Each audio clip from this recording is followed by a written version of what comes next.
Discover how 1 million resilient Victorians overcame incredible winter challenges without heat. In the small town of Maplewood, winter had a way of creeping into people's hearts, chilling them to the bone. Snow blanketed the streets, a soft white mask hiding the reality beneath. For Sarah, a single mother of two, the winter wasn't just a season, it was a relentless adversary. As she bundled her children, Lily and Max, tightly in their coats, she felt the weight of the world pressing on her shoulders.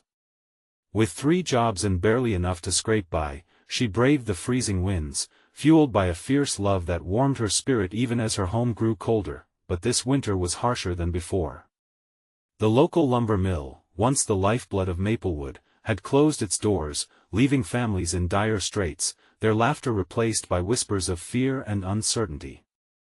Sarah could feel the fraying threads of community around her.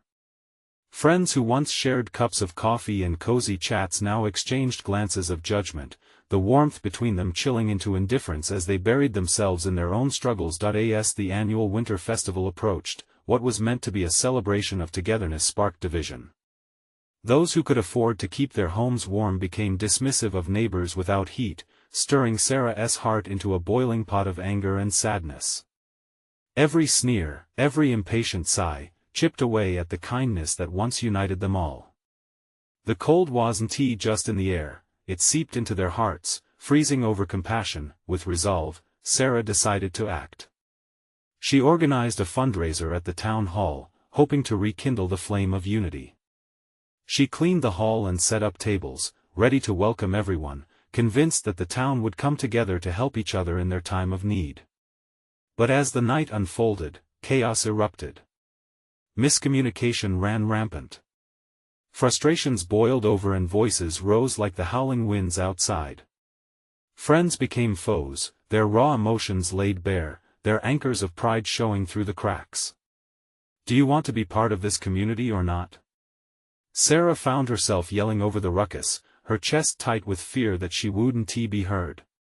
She pointed a finger at a prominent townsperson, the very one who had swept aside the struggles of others. You dismiss us, but we're all in this together. Silence fell, eyes widening in shock. It was a moment of clarity in the storm of turmoil, a spark that ignited something deep within the crowd. They began to listen. Before we continue, I need to let you know about something important that's happening. YouTube has been making changes to the system and many people are losing notifications from channels they follow. If you're enjoying the content, hit that bell and mark all notifications so you don't miss the next videos. And if you can drop a like, it really helps me with reach. Seriously, it makes a difference. Oh, let me know in the comments where you're watching from. I'm always curious to know who's on the other side of the screen. Now let's continue. As the air crackled with emotion, something shifted. People began to share their stories, their struggles intertwining like branches of a tree fighting against the bitter winds. Teary-eyed mothers held hands with blue-collar fathers, and the sense of community slowly rekindled. Sarah felt warmth creep back in, not from the heat of a furnace, but from the fire of humanity rising together. But with winter's chill still hanging thick in the air, would they find a way to bridge the divide? Would they lift each other in the face of struggle, or would the icy grip of hatred tighten around Maplewood? The questions hung heavy as the chapter closed, leaving a promise of resurgence and the hope of unity flickering just like the light of dawn against the night's cold embrace. As the silence in the town hall lingered, the weight of Sarah's words settled over the room. People began to shift, exchanging nervous glances. The realization of their shared struggles hung in the air like a misty fog, heavy yet undeniable.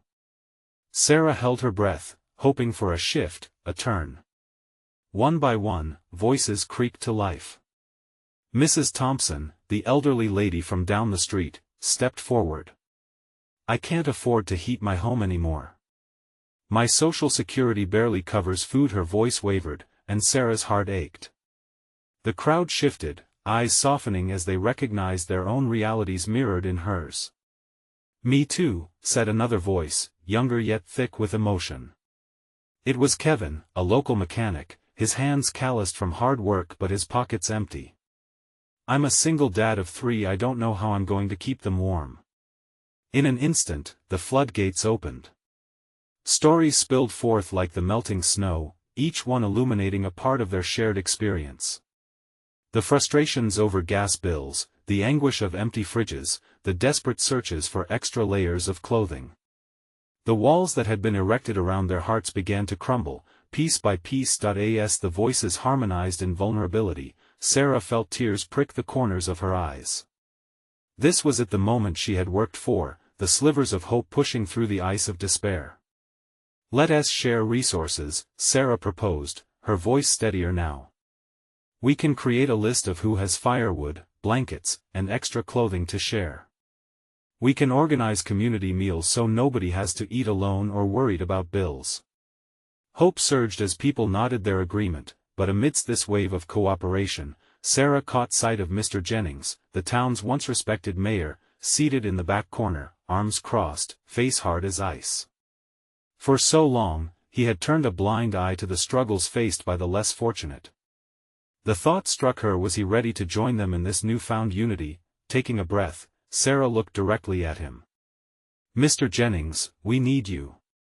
This town needs someone to stand with us, to fight for our community.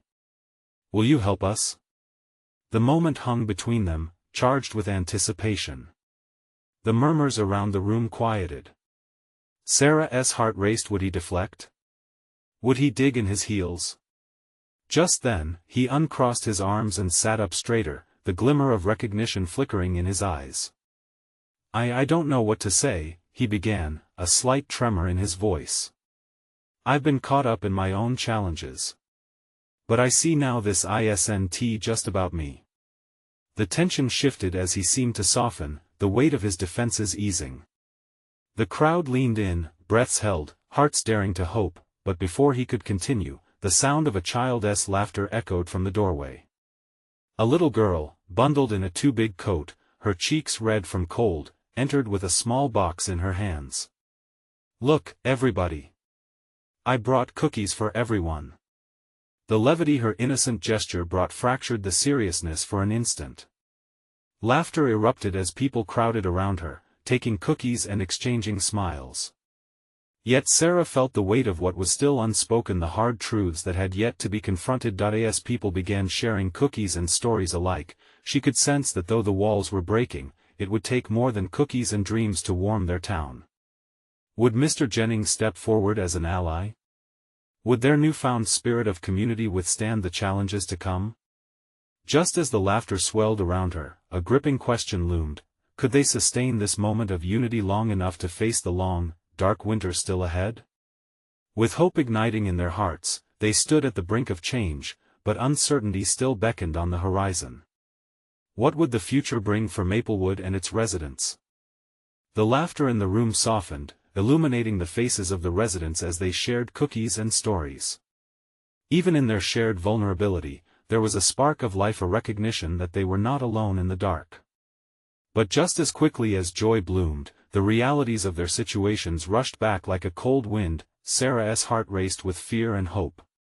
What these moments of laughter needed was a tangible plan, one that Mr. Jennings could help solidify. She turned to him again, her resolve tightening her spine.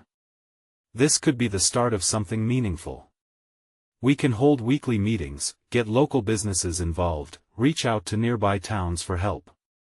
Mr. Jennings looked at her as if she had placed before him the most important choice of his career. He shifted in his seat, regret pooling in his eyes. "You're right, Sarah. I've neglected the more vulnerable parts of this town. I've gotten so lost in the politics of it all, I forgot what it means to actually be part of a community." A murmur of approval rippled through the crowd, and a sense of urgency sparked between them. For so long, they had felt dismissed, their struggles overlooked. Now they all hungered for change, and that fire needed to be stoked. Sarah felt the weight of their collective hope resting on Mr. Jennings' shoulders. "Let us make a schedule," she urged. "If we can all come together once a week, it could be a chance for everyone to share what they have, what they need. We can build a network, keep our neighbors informed. I can organize community donations," chimed in Kevin, his spirits rising as he caught the energy in the room. I can start a food pantry in the old church. Food that's left over from restaurants and grocery stores, every little bit helps. Mrs. Thompson's once quivering voice grew steadier. I could put together a list of homes with extra space for folks needing to stay warm. And perhaps some of the local kids could help with chores in exchange for a warm meal. Now the ideas flowed like a rushing stream, ice cracking under the melting sun. The room filled with voices echoing thoughts, building from one suggestion to another. It was only then that Sarah noticed movement from across the room. Mr. Jennings was rising, slowly, as if each inch he climbed bore the weight of the past years. "I'll lead this," he declared, his voice slicing through the excitement, a confidence reviving that had been absent before. He scanned the faces of the townsfolk, determination shining in his eyes. "We'll meet every Wednesday at this time. I'll pull together resources and rally support from the council." Cheers erupted, claps echoing, each sound a brick more firmly cemented in the foundation they were building. But even as smiles flashed across the faces of the townsfolk, an echo of doubt crept into Sarah's heart. What if the momentum faded once the cookies were gone? What if discontent seeped back in when the weight of practicality hit hard against their optimism? Suddenly, the little girl with the cookie box tugged at her coat. "Miss Sarah?" she asked, her innocent eyes wide. "Can I help too? I want to show everyone that sharing is the best part." A wave of warmth washed over Sarah. "Of course you can." She beamed, ruffling the girl's hair. It was all about coming together. Little hearts like hers could be the glue that held it all together. But just as her thoughts began to flutter with hope, a loud noise erupted outside, startling everyone. The windows rattled as a vehicle screeched to a halt in front of the town hall. The chatter paused. Sarah's stomach turned. What could possibly be unfolding now? As the door swung open, shadows gathered in the doorway. Who had arrived uninvited, and what did they want from Maplewood? The crowd held its collective breath, suspicion thickening the air. The door swung wide, revealing a group of 3 figures silhouetted against the harsh daylight. As they stepped into the town hall, the whispers grew louder, a current of unease skirting through the crowd. One woman, tall and clad in a dark coat with a clipboard in hand, strode toward the front as her companions lingered in the shadows, sizing up the room. "Good afternoon, everyone." The woman projected her voice confidently, though an edge of authority muffled her welcome. "I'm Clara Fielding from the State's Emergency Management Department. We're here for a community assessment regarding the winter aid programs." A ripple of tension raced through the gathering. Sarah's heart sank. This wasn't what they needed right now. Not while they were finally trying to build something together. Suspicions hung in the air like a thick fog. "Why are you here?" Mr. Jennings demanded, stepping forward, his voice tinged with protectiveness. "We're trying to create our own solutions. We don't need someone coming in to dictate how we survive." Clara raised an eyebrow at his challenge, shifting her gaze to the crowd that stood ready to support Mr. Jennings, their expressions a mix of anticipation and worry. "I understand your concerns, truly. But we have resources that could help," she replied, her tone smoothing into something more diplomatic. "Our aim is to support what you're doing, not interfere." Kevin crossed his arms, skepticism etched across his face. "What's in it for you? Why now?" The interrogation hung in the air, charged with the weight of their shared struggles. Sarah looked around the room, seeing the uncertainty in her neighbors' eyes. She knew that they had fought too hard to let anyone else take control over their budding hope. "Listen," Clara continued, softening a little, "we've seen towns just like yours deal with the fallout of winter hardships. We want to offer funding for food supplies, heating assistance, and an outreach team, but you have to let us in." "We're already organizing that," Mr. Jennings interjected. "We just need some time to put it into place." The rising voices of agreement echoed around the hall, and Sarah felt the room vibrating with anger, fear, but also determination. None of them intended to be a burden. "I'm not asking to take over. Clara raised her hands, desperation cutting through the thick tension. I'm here because I know what this community can accomplish. But working together can amplify your efforts. The little girl with the cookie box, who had quietly watched everything unfold, stepped out. We can all share, right? Even with our mistakes? Her small voice broke through the tension like a ray of sunshine breaking through clouds. That way no one is alone. The crowd chuckled softly, and even Clara seemed to soften at the innocent logic. A flicker of hope danced in Sarah's heart, but her mind raced with alternatives. What if inviting them in invited chaos instead?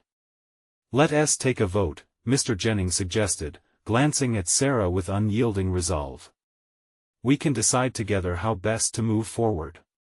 If this is really for the benefit of Maplewood, a little dialogue could go a long way. As the crowd murmured their agreement, Sarah took a deep breath. Maybe this was the very definition of community working together, embracing uncertainty, and finding a path through tangled motives. She could feel the momentum shifting again, but uncertainty loomed like a dark cloud over her vision. Who truly had Maplewood's best interests at heart? And was cooperation with outside forces the key to their survival or a gateway to dependence? Now they had choices to make, and those choices might just define the future of their community. Just as the vote was about to begin, the sound of a second vehicle echoed from outside, more aggressive than the first. A figure stepped down, different from the state workers. This presence was larger, looming. What now? The crowd held their breath again, waiting for the next unexpected twist in their fragile story. The newcomer strode toward the town hall with purpose, the crunch of gravel beneath their boots punctuating the tense atmosphere. Sarah leaned forward, straining to catch a glimpse. This wasn't just any ordinary visitor. Something about their stance screamed authority. As the figure approached the entrance, Clara immediately stiffened. Her confident demeanor faded slightly, showcasing a crack in her authoritative facade. Jared, she said, her voice tinged with surprise. What are you doing here? The man was tall, with broad shoulders and a weathered face that spoke of years spent battling the elements. I received word of an assessment taking place, he stated, glancing around at the gathered crowd, his gaze penetrating. I wanted to see for myself what is going on. Mr. Jennings stepped forward once more, a frown creasing his brow. We're in the midst of a vote regarding assistance programs, he said firmly. And we don't need any more distractions. Jared held up a hand, his blue eyes sharp. I'm not here to distract. I'm here to listen. He turned, addressing the crowd. You've all been through hell this winter, trying to make ends meet and care for each other. But sometimes, that's not enough. You need more than goodwill. A murmur coursed through the room. Sarah felt her heart race. Could he offer solutions instead of skepticism? Already, the tension shifted, like a storm cloud dispersing at the first ray of sun. We're working with the state, Clara said, her tone becoming a touch defensive. They want to help. They know how to fund what you need. Funding doesn't grow on trees, Jared interrupted. Not every town can rely on outside help and expect it to just fix everything. Surprised gasps accompanied his words, but Sarah felt a surge of hope. Here was someone who understood their struggle. Someone willing to challenge the status quo. What do you suggest, then? Kevin asked, arms still crossed but his expression now more inquisitive. I'm proposing a community-led initiative, Jared replied, his voice steady. One that empowers you all. Yes, it's good to get help, but the most durable solutions come from within. Let us gather resources, share skills, and devise a plan. The crowd buzzed with excitement. There was something in Jared's confidence that stirred a renewed sense of possibility. Sarah caught Mr. Jennings' eye, and she could see the wheels turning behind his glasses. This was the conversation they had been yearning for. A little girl piped up again, like a big family. Yes, exactly like that, Jared encouraged, kneeling down to her level. When families come together, they can face anything. But Clara, feeling the shift of momentum against her, stepped forward again. We can create a partnership. Combining both worlds is the answer: local power and supportive resources. The debate crackled between them. Both sides had merits, and the crowd divided like a small river branching into two streams. Sarah felt stuck, listening as arguments rolled like waves. "Okay, let us do this," she said, raising her hand to speak up. "But we need to decide how to move forward. A mix of cooperation and independence. We can't let this become just about survival, we need to thrive." A round of applause erupted, surprising even Sarah.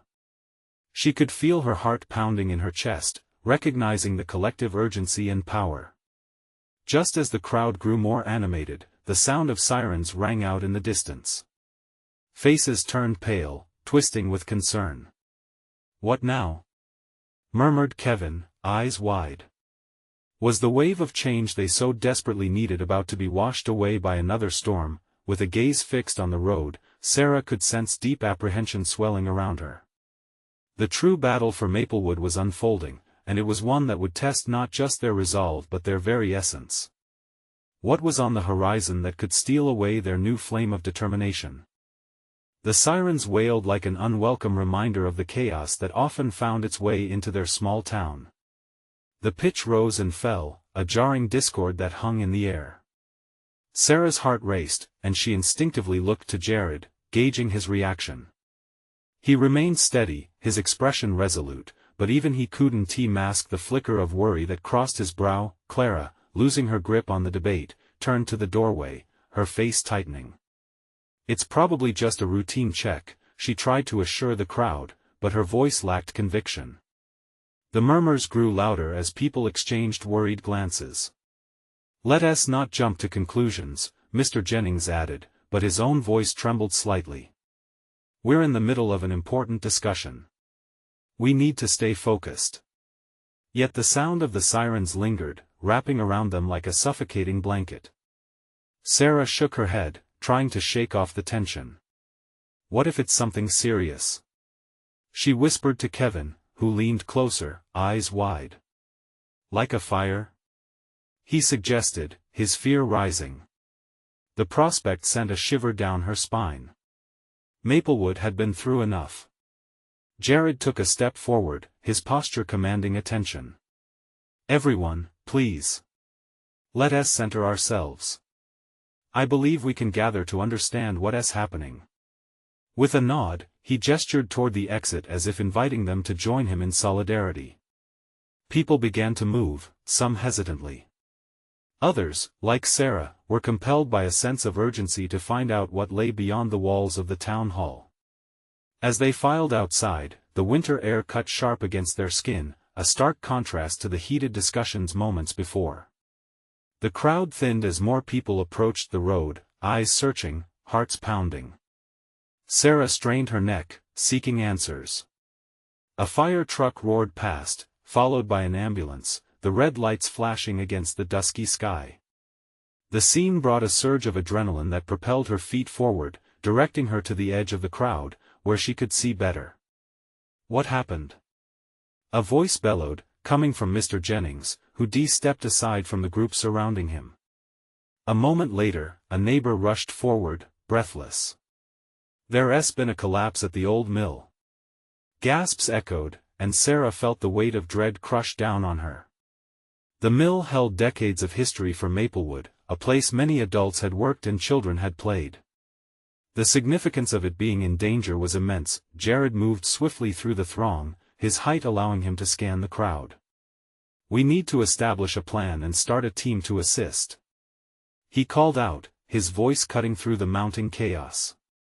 Sarah looked at Kevin, and they exchanged a silent agreement. The town needed every able hand to support those in risk. When she caught Jared's eye, something clicked within her. "Let us make it a community effort. We can't just wait," she yelled, wanting to harness this moment into something powerful. Others nodded, and the sense of purpose ignited the conversation again. No longer merely spectators, they were now potential lifelines. Yet, beneath her resolve lay an underlying fear: what if the collapse had cost lives? As they prepared to break into teams, a realization shook her: it was time for the town to not only talk about change but to act on it. So, what now? Kevin asked, uncertainty in his voice as they gathered in tight circles. The looming shadow of the mill collapse overshadowed the plans they had only moments ago. At that moment, the sirens faded into the background, but the urgency and fear struck directly at their hearts. They had the chance to rise, to connect, to rebuild together, but what if they weren't ready for the kind of unity that would take more than talk? As the sun began to set, painting the sky in hues of crimson and gold, Sarah felt a swell of determination rise within her. This disaster could either tear them apart or pull them closer together. And as they prepared to journey into the unknown, a whisper of doubt lingered: were they truly ready to meet the challenges that lay ahead, or would the weight of the moment become too much to bear? The chilling air bit through Sarah's coat as she took a deep breath, willing her hands to stop trembling. Around her, familiar faces swirled in a sense of urgency, but beneath the surface, there was a flicker of determination igniting a bond that had long been waiting to resurface. Jared gathered a few volunteers near the edge of the crowd, his voice cutting through the chaos. "You." He pointed to Clara. "You've worked with the emergency response team before, haven't you? We need your expertise." Clara nodded, snapping into action as her earlier uncertainty melted away. He turned to Sarah and Kevin, eyes gleaming with purpose. "You two can help coordinate the rest of the town, right? Spread the word and get more people here to help." It was less of a question and more of an acknowledgement that they were in this together now. "Absolutely," Sarah replied, her voice stronger than she felt. She glanced at Kevin, whose eyes mirrored her resolve, even amidst the anxiety thrumming in the air. They needed to step up for their neighbors, for their town. It wasn't about being prepared anymore, it was about being present. "Let us do this," Kevin said, a flicker of excitement mingling with unspoken fear. That was enough for Sarah. They moved away from the crowd, hearts pounding not just from adrenaline but from a feeling of purpose. Everywhere around them, people began forming small groups, a collective spirit rising from the ashes of panic. Sarah witnessed mothers gripping their children tighter, the elderly lending a steadying hand to the frail, while teenagers raced to gather supplies. The energy shifted, fear was still there, but it was woven into determination. She and Kevin ducked into the old diner down the street, where the owner, Miss Betty, was already on the phone, coordinating with suppliers. "We need blankets and food, lots of it." She barked into the receiver, her usual kind demeanor replaced by a sense of urgency. "Every bit counts." Sarah approached Betty. "Miss Betty, can we spread the word? We need everyone's help to gather supplies. Maybe we can set up a drop-off point here." "Yes. That's a brilliant idea." Betty nodded appreciatively, her eyes lighting up with gratitude. "Don't forget to ask for warm clothes too. We'll need those to keep everyone safe." They flew back to the crowd, shoving aside their fatigue and settling into a rhythm, their minds churning with ideas. Yet in the back of Sarah's mind, she couldn't shake the gnawing worry about the mill and what awaited them when they reached it. Each time she closed her eyes, the image flooded her thoughts, dust swirling, darkness enveloping. She could almost hear the muffled cries of those trapped. "Let us set up a team for search and rescue," she proposed after relaying their plan to the growing crowd. "We'll need volunteers to comb the area for anyone who might still be inside the mill." A murmur of agreement passed through the townsfolk, hearts tightening around a collective hope. Jared stepped up beside her, placing a reassuring hand on her shoulder. "We can do this together," he stated, his voice a firm anchor amidst the uncertainty. And with that simple declaration, a surge of confidence swept through Sarah. Together, they could face anything. They were more than neighbors, they were a family. "All right, let us gather tools and gear. We have a lot to do," Jared commanded, and the crowd fanned out, the energy sparking into a palpable force. But as Sarah looked around, poised to dive into her new role, a chilling thought washed over her. What if they didn't find everyone? What were the true costs of their bravery? As dusk settled deeper and the faint sound of sirens faded into the horizon, the weight of responsibility began to sink in. They had begun something larger than the mill itself. With the sun slipping away, shadows stretched long across the pavement, and Sarah wondered, what depths of courage would they need to summon when the first signs of dawn broke tomorrow, and the reality of the collapse settled in? Would they all emerge stronger, or would the darkness close in around them? The cool breeze whispered secrets of the approaching night, and Sarah felt a knot tightening in her stomach. As she surveyed the scene, she noticed the townsfolk milling about with a fierce determination that both inspired her and struck fear into her heart. Each face was a story, each person was someone fighting their own internal battle amidst the external chaos. Sarah. Clara's voice rose above the rest, her frantic gesture drawing Sarah's attention. We need to compile a list of who can do what. Organize the volunteers. With renewed focus, Sarah nodded, moving to gather the scattered groups into something more unified. Jared was already working alongside a couple of men to collect tools, flashlights, shovels, and ropes, while Miss Betty had enlisted a few women to begin preparing food for the rescuers. The sense of purpose was infectious, yet the shadow of the mill loomed over them, a constant reminder of what was at stake. Do you think we can really do this? Kevin asked, wiping sweat from his brow despite the chill. His eyes darted away briefly, as if fearing the answer.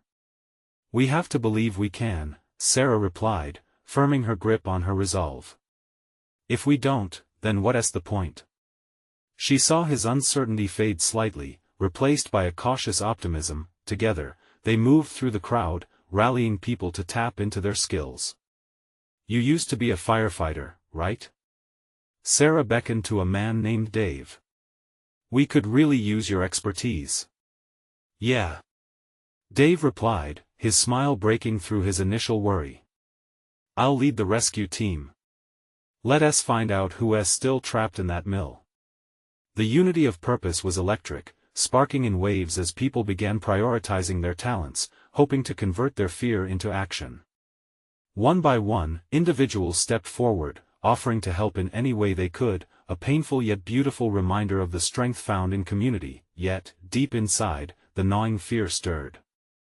It was almost a magnet pulling at her heart, reminding her of the responsibility that hung over them. What if they couldn't save everyone?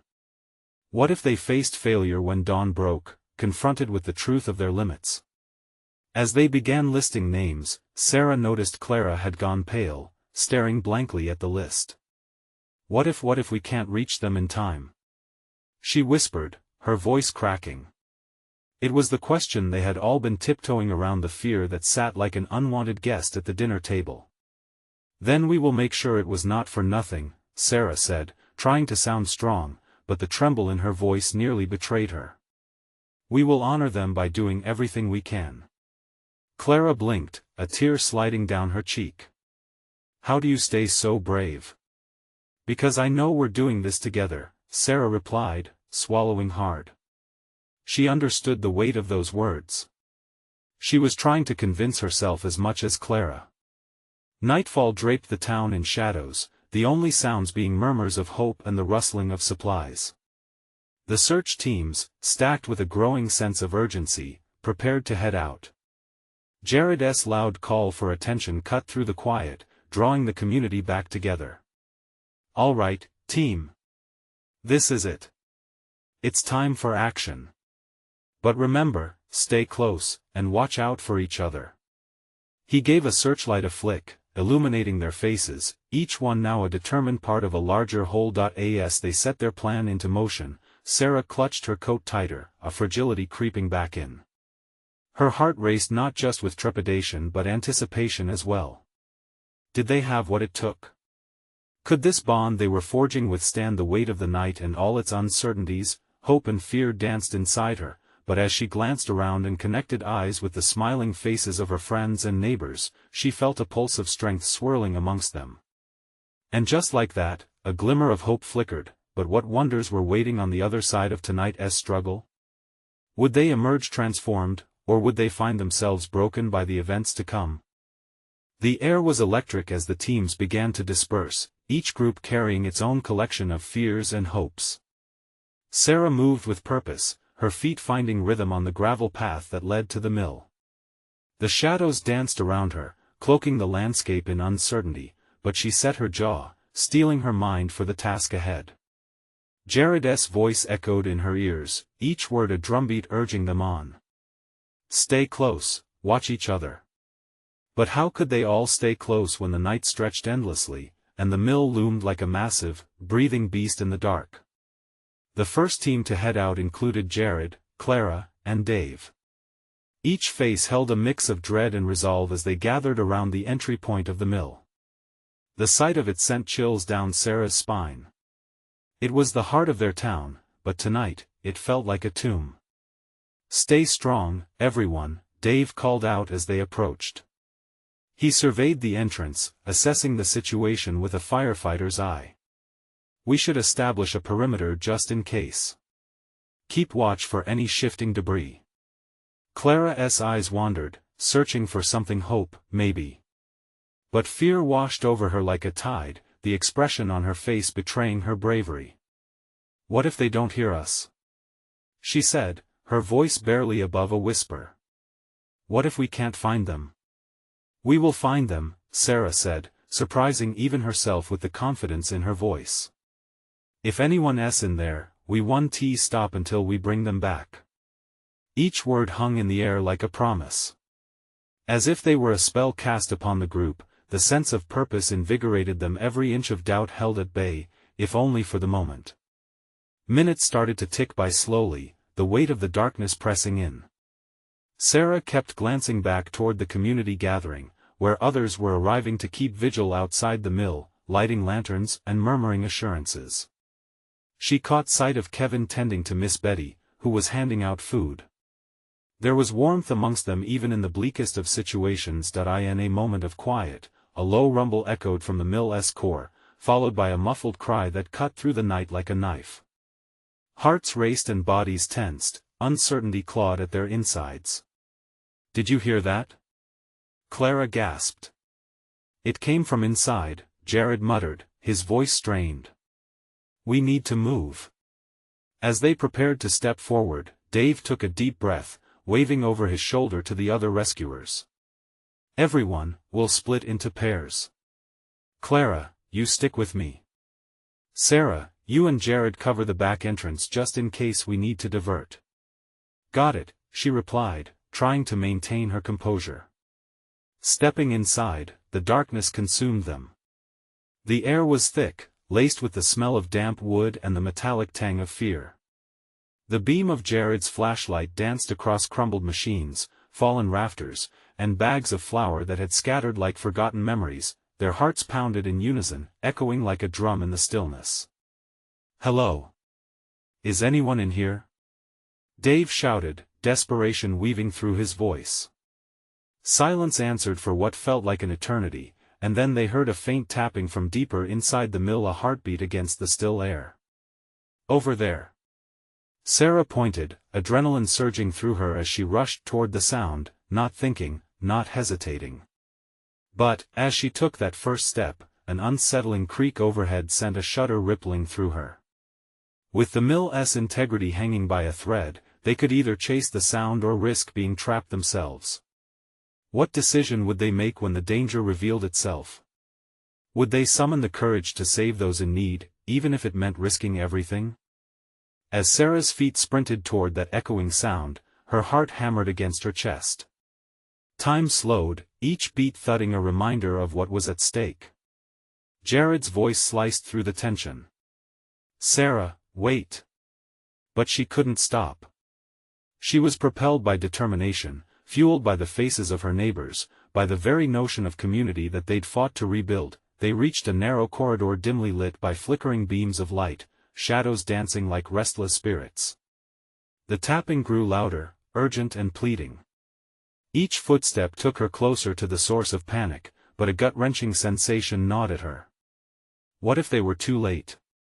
Hello? Please, answer if you can hear us. Dave called, his voice steady yet edged with desperation. Silence hung thick in the air, suffocating yet full of hope. Suddenly, a voice emerged, soft, strained, but unmistakably human. "I'm here. Please hurry." It was a woman, tangled in debris, her voice laced with both fear and resilience. With a burst of adrenaline, Sarah dove forward with Jared close behind. They rounded the corner, revealing a small office area, nearly engulfed by fallen wood and shattered equipment. There, amidst the chaos, was a woman in her 30s, trapped under a heavy beam, her face streaked with grime but alive with desperation. "Hold on. We're here, we're going to get you out," Sarah shouted, rushing to assess the situation, her hands trembling as she reached for the beam. Just then, Jared chimed in, "We need leverage. Help me move this." Together, they worked feverishly, grappling with the overwhelming weight. Sarah's heart pounded in rhythm with the urgency of the situation. The woman's eyes were wide, reflecting back both fear and an unyielding spirit. With a last heave, they pried the beam loose, and the woman gasped as she scrambled free, her face illuminating with gratitude and disbelief. "Thank you, oh my God, thank you." She wept while catching her breath. Jared hugged her tightly. "You're safe now. Let us get you out." As they started to leave, the ground quaked beneath them, the structure shuddering ominously. Sarah's heart sank. Would more collapse before they made it outside? Would they be trapped again? "Run!" she yelled, adrenaline surging once more. They dashed through the way they came, shoulders grazing against the walls and debris. Just as they emerged into the light, a deafening crash sailed behind them. Dust filled the air, swirling like a storm cloud. They stumbled outside into the cold, crisp air, panting but victorious. The scene that waited outside wrapped around them, touching their hearts. Residents crowded around, their eyes filled with worry and awe. The moment Sarah and Jared stepped out, the stunned silence shattered into cheers. The woman they rescued fell into the arms of relief, surrounded by her friends and family, all enveloped in a warm embrace that felt like home. But as joy erupted, an ache settled deep within Sarah. She managed to catch Jared's eye, who mirrored her thoughts. "What about the others?" "More teams are still inside," he said, "we can't give up now." Sarah nodded, the gears of determination spinning once more. While the night had tested their courage, it had also rekindled their bond.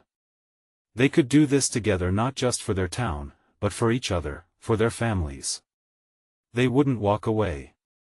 "Let us form new teams, let us get tools," she shouted, and within moments a wave of volunteers stepped forward, leaving the murmurs of uncertainty behind. Hope surged as they organized once again. As they gathered their resources, a light of inspiration glimmered through the air.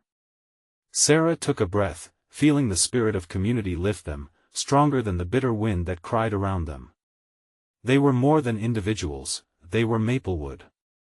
When the sun began to rise on the horizon, stretching golden rays across the snow-dusted landscape, they emerged from the mill exhausted but triumphant. They had not only unearthed those who were trapped, but they had unearthed something deeper among themselves. In that moment, her heart swelled with gratitude, reminding Sarah that even in the darkest of times, unity could be the strongest force of all. Side by side, they were ready to face anything the coming days would demand. The warmth of hope filled the air as they turned back toward each other, sharing laughter, stories, and a radiant belief in brighter tomorrows. As the realization settled in, Sarah glanced at the embers of what they had fought through.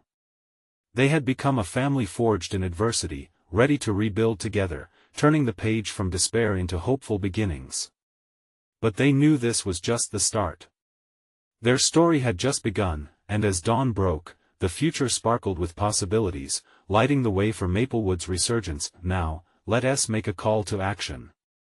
Subscribe immediately to the channel so you don't miss the next exclusive stories, leave a like now to feed the algorithm, it makes a difference, comment your reactions and feelings about this ending. And share instantly this video with at least 5 friends who need to see this transformation. This is the moment to show your support. Don't wait not even one more second to share. Only true fans understand the importance of supporting the channel through these actions.